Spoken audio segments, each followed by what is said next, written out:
Hi friends, welcome to our channel Kalam times achievers. நம்ம இன்றைக்கி இந்த வீடியோவில் என்ன பார்க்க போகிறோம் அப்படின்னா, டிஎன்பிசி குரூப் 2 அண்ட் குரூப் 4க்கான டெஸ்ட் பேட்சில் சயின்ஸ் ஃப்ரீ டெஸ்ட் சீரிஸ் நம்ம அனௌன்ஸ் பண்ணியிருந்தோம். அதோடைய டெஸ்ட்டு 20 தான் நம்ம பார்க்க போகிறோம். ஸோ இது வரைக்கும் டெஸ்ட்டு 19 வரைக்கும் முடிஞ்சிருக்கு. அதை நம்மளோட பிளேலிஸ்ட்டில் ஆட் பண்ணியிருக்கோம், செக் பண்ணி பாருங்கள். இப்போ டெஸ்ட்டு 20க்கான போர்ஷன் 7th செகண்ட் டேர்ம் மின்னோட்டவியல், 6th செகண்ட் டேர்ம் வெப்பம் ஆகிய பாடங்கள் தேர்வு. இந்த 2 பாடங்களும் படிச்சுட்டு இந்த தேர்வை அட்டன் பண்ணுங்கள். ஸோ இந்த தேர்வு எப்படி எழுதணும் அப்படின்றத பார்த்துடலாம். ஃபஸ்ட் நான் கொஷின் காமிக்கும்போது 1க்கு இப்போ கரெக்டான ஆன்சர் சினா சி, 2க்கு ஏ, 3க்கு பி, இந்த மாதிரி நீங்கள் ஒவ்வொன்றுக்கு என்னென்ன ஆப்ஷன்னு சொல்லிட்டு எழுதிட்டே வரணும். ஓகேங்களா? நான் இது ஒரு எக்ஸாம்பிளுக்கு சொல்கிறேன். இப்போ 1க்கு டி அந்த மாதிரி சொல்லிட்டு நானும் எக்ஸாம்பிளுக்கு சொல்கிறேன். இந்த மாதிரி எழுதிட்டே வரணும். லாஸ்ட்டில் நான் ஆன்சர் சொல்வேன் இந்த வீடியோவோட லாஸ்ட்டில். அதை வச்சு நீங்கள் திருத்தி பார்த்துட்டு எத்தனை மதிப்பெண்கள் எடுத்திருக்கீங்கன்றதை கமெண்ட் பாக்ஸில் கமெண்ட் பண்ணணும். இப்படி தான் இந்த தேர்வை எழுதணும். வாங்க கேள்விகள் பார்க்கலாம். முதல் கேள்வி, லூயி கால்வானி கீழ்கண்டவற்றில் எந்த உயிரினத்தை தன் ஆய்விற்கு பயன்படுத்தினார்?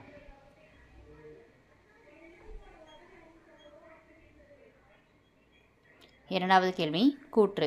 1800ஆம் ஆண்டு முதல் மின்கலனான வால்டிக் குவியலை உருவாக்கினார். மூன்றாவது கேள்வி, ஓர் மின்விளக்கு மற்றும் ஓர் மின்கலனை பயன்படுத்தி நாம் எத்தனை மின் சுற்றை உருவாக்கலாம்?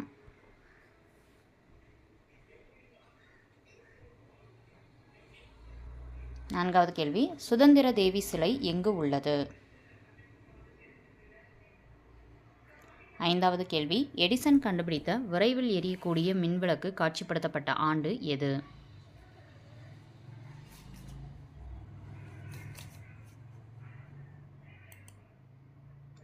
அடுத்த கேள்வி,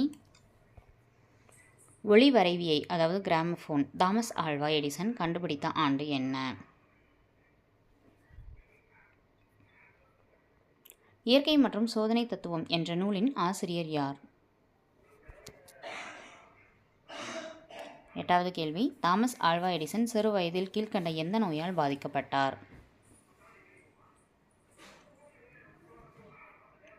கான்ஸ் கிறிஸ்டியன் என்பவர் மின்னோட்டத்தின் காந்த விளைவை விளக்கிய ஆண்டு என்ன? 10. மின் சாதனங்களின் மின் சுற்றுகளில் பயன்படுத்தப்படும் பாதுகாப்பு சாதனம் என்ன?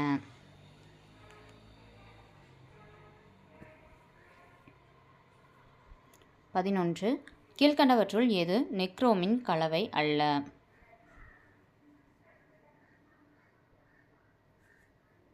12. மின்னோட்டத்தின் 3 மிக முக்கிய விளைவுகளில் பொருந்தாதது எது?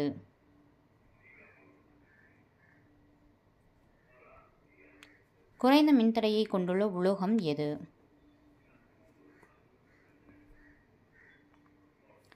மின்னோட்டங்களின் ஓட்டமே மின்னூட்டம் ஆகும். கூற்று சரியா தவறா?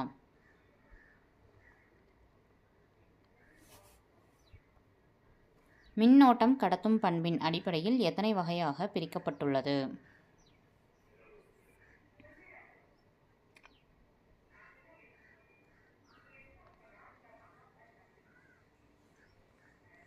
மூலக்கூறுகளை வேகமாக இயங்க வைக்கக்கூடிய ஒரு வகையான ஆற்றல் எது?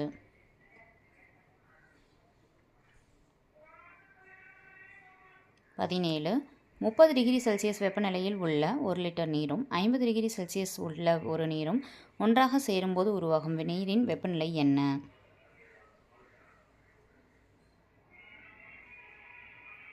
18. மின் கம்பங்களில் மின்சார கம்பிகளை சற்று தொய்வாக பொருத்த காரணம் என்ன?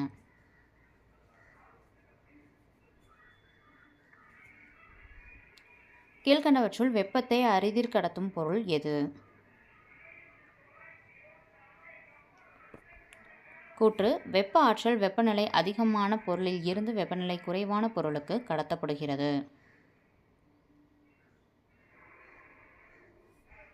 இதோட நம்மளுக்கு கேள்விகள் முடிஞ்சிருச்சு. இதுக்கப்புறம் ஆன்சர் கீ பார்க்கலாம். முதல் கேள்வி, லூயி கால்வானி கீழ்கண்டவற்றில் எந்த உயிரினத்தை தன் ஆய்விற்கு பயன்படுத்தினார் அப்படின்னு கேள்வி கேட்டிருக்காங்க. ஆன்சர் தவளை. தவளையை தான் அவங்க பயன்படுத்தி இருக்கிறாங்க.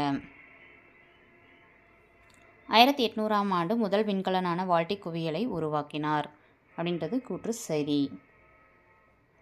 ஓர் மின்விளக்கு மற்றும் ஓர் மின்கலனை பயன்படுத்தி நாம் எத்தனை மின் சுற்றை உருவாக்கலாம் அப்படின்னு கேட்டாங்கன்னா ஒரு மின் சுற்றை மட்டும்தான் நம்மளால் உருவாக்க முடியும். ஸோ ஒரு மின் சுற்று இருக்கணும்னா ஒரு பேட்டரி இருக்கணும். பேட்டரியிலேருந்து கனெக்ட் பண்ணி ஒரு ஸ்விட்ச் கனெக்ட் பண்ணியிருப்பாங்க. அதுலேருந்து கனெக்ட் பண்ணிட்டு ஒரு பல்போ இல்லை ஏதோ ஒரு மின்தடையோ கனெக்ட் பண்ணி இப்படி கனெக்ட் பண்ணுவாங்க. ஸோ இதுதான் வந்து ஒரு மின் சுற்றுன்றது. அப்போ ஒரு மின் சுற்றுக்கு ஒரு மின் விளக்கு ஒரு மின்கலன் கண்டிப்பாக இருக்கணும். அதாவது மின் விளக்குன்றது இந்த இடத்துல மின் தடையாக செயல்படும். ஸோ வந்து அப்போ ஒரே ஒன்று மட்டும் தான் நம்மளால் உருவாக்க முடியும்.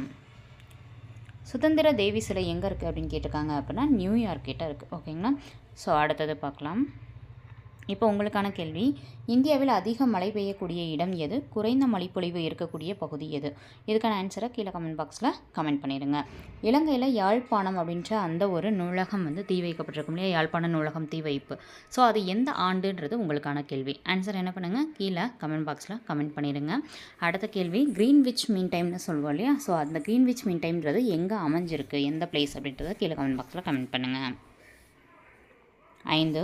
எடிசன் கண்டுபிடித்த விரைவில் எரியக்கூடிய மின் விளக்கு காட்சிப்படுத்தப்பட்ட ஆண்டு எது? ஆன்சர் 1897 ஆண்டு.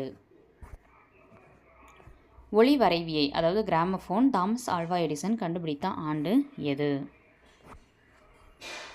ஆன்சர் 1877. இயற்கை மற்றும் சோதனை தத்துவம் அப்படின்ற நூலுடைய ஆசிரியர் யார்? Answer Richard Parker. ஸோ இதுதான் வந்து இயற்கை மற்றும் சோதனை தத்துவத்துடைய ஆசிரியர். சோதனை அப்படின்றது நம்ம பார்க்கர் அப்படின்றது பார்க் பண்ணுற இடத்துல வந்து மோஸ்ட்லி சோதனை இருக்கும்ல. ஏன்னா நம்ம பார்க் பண்ணிட்டு ஏதாச்சும் ஒரு வண்டி வந்து பார்க் பண்ணிட்டு போயிடுவோம், பின்னாடி வேறு ஏதாச்சும் வண்டி நிப்பாட்டிடுவாங்க. அப்போ அந்த இடத்துல சோதனையாக இருக்கும். எடுக்கவங்களாட்டி வண்டி எடுக்கவங்களாட்டி ரொம்ப சோதனையாக இருக்கலாம். அந்த மாதிரி ஞாபகம் வச்சுக்கோங்க. அப்போ ஈஸியாக ஞாபகம் வந்துடும் பார்க் அப்படின்னு வச்சாங்கன்னா. ஓகேங்களா.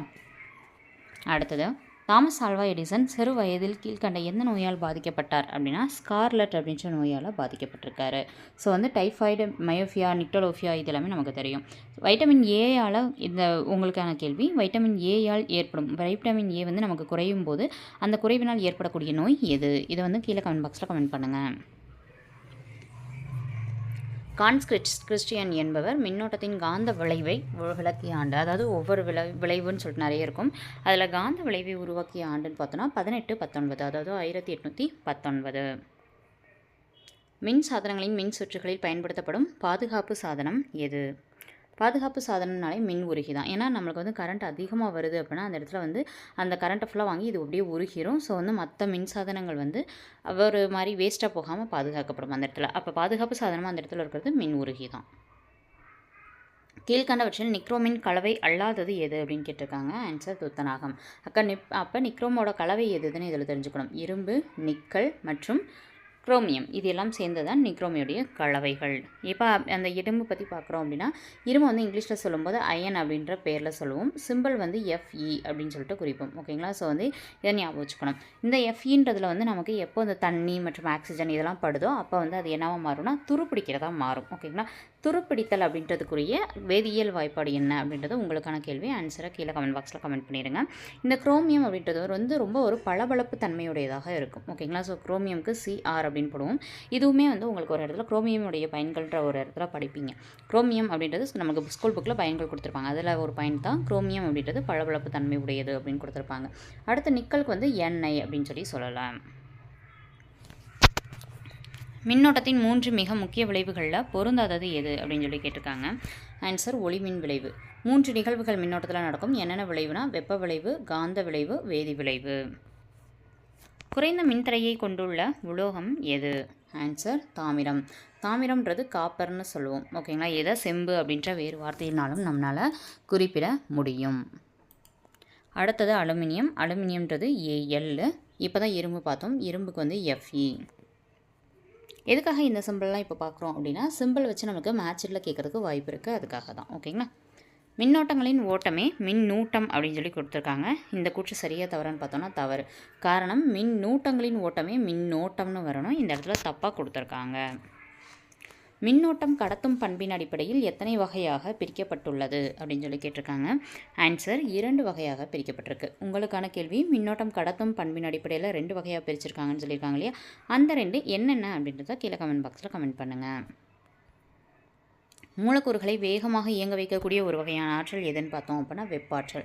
காரணம், இந்த இடத்துல வந்து ஒரு பக்கெட்டில் தண்ணி இப்படியே வச்சுருக்கேன் அப்படின்னு வச்சுக்கோங்க. ஓகேங்களா, இந்த தண்ணியில் அங்கங்கே மூலக்கூறுகள் இருக்குது. இந்த மாதிரி வந்து மூலக்கூறுகள் முட்டை போடுறதுல மூலக்கூறுன்னு வச்சுக்கோங்க. இந்த மூலக்கூறில் ரெஸ்ட் எடுத்துகிட்டு இருக்கோம். இதே நம்ம எப்போ இந்த இடத்துல வந்து நம்ம நெருப்பை கொடுக்குறோமோ அப்போ என்ன பண்ணோம், இந்த மூலக்கூறுகள்லாம் ஒவ்வொரு இடத்துக்கு இருந்து இங்கே அப்படியே மூவ் ஆக ஆரம்பிக்கும். அந்த பாத்திரத்துக்குள்ளேயே கீழே இருக்க மூலக்கூறுகள்லாம் அப்படியே கொதிக்க மேலே வரும், அப்படியே கீழே போகும், அப்படியே மூவ் ஆக ஆரம்பிக்கும். அப்போ வேகமாக ஒரு இடத்துல மூலக்கூறுகள் ரெஸ்ட்லேருந்து வேகமாக மூவ் ஆக ஆரம்பிக்கிறதுனா அதுக்கு காரணம் வெப்பாற்றல்.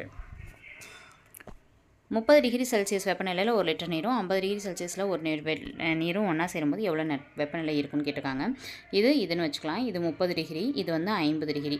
ரெண்டையும் நம்ம சேர்க்கும்போது என்னாகும் அப்படின்னு பார்த்தோன்னா, இந்த 50 டிகிரி இருக்குது இல்லையா, ஸோ இந்த 50 டிகிரியிலேருந்து தான் நமக்கு தண்ணியில் இருக்கக்கூடிய அந்த வெப்பம் வந்து இங்கே மாறும். எதனால் அப்படின்னா, எப்போயுமே எங்கே அதிகமாக இருக்கோ அங்கேருந்து தான் குறைவான இடத்துக்கு வெப்பம் மாறும். அப்போ இங்கே 30 இருக்குது. 50லேருந்து அப்படியே கொஞ்சம் கொஞ்சமாக ஒவ்வொன்றா வந்து இங்கேயும் 40 வந்துட்டு இங்கேயும் 40 வந்துருச்சுன்னா அப்போ வெப்ப பரிமாற்றம்ன்றது அந்த இடத்துல ஸ்டாப் ஆயிரும். ஏன்னா ரெண்டு பக்கமே ஈக்குவலாக வந்துருச்சு, அப்போ ஸ்டாப் ஆயிரும். அதனால தான் ஏறக்குறைய 40 டிகிரின்னு சொல்லி கொடுத்துருப்பாங்க. ஓகேங்களா, ஒன்றாக சேரும்போது அப்படின்னு சொல்லிட்டு அந்த வார்த்தையை நோட் பண்ணிட்டு மாற்றி போற்றக்கூடாது. எப்பயுமே வெப்பம் வந்து அதிகமான இடத்துலேருந்து குறைவான இடத்துக்கு மாறும்.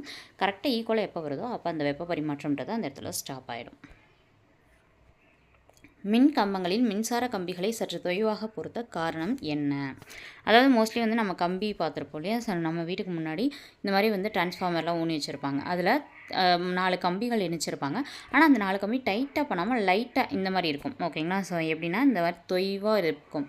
இந்த மாதிரி லைட்டாக தொங்க விடுற மாதிரி கட்டியிருப்பாங்க டிரான்ஸ்ஃபார்மரில்.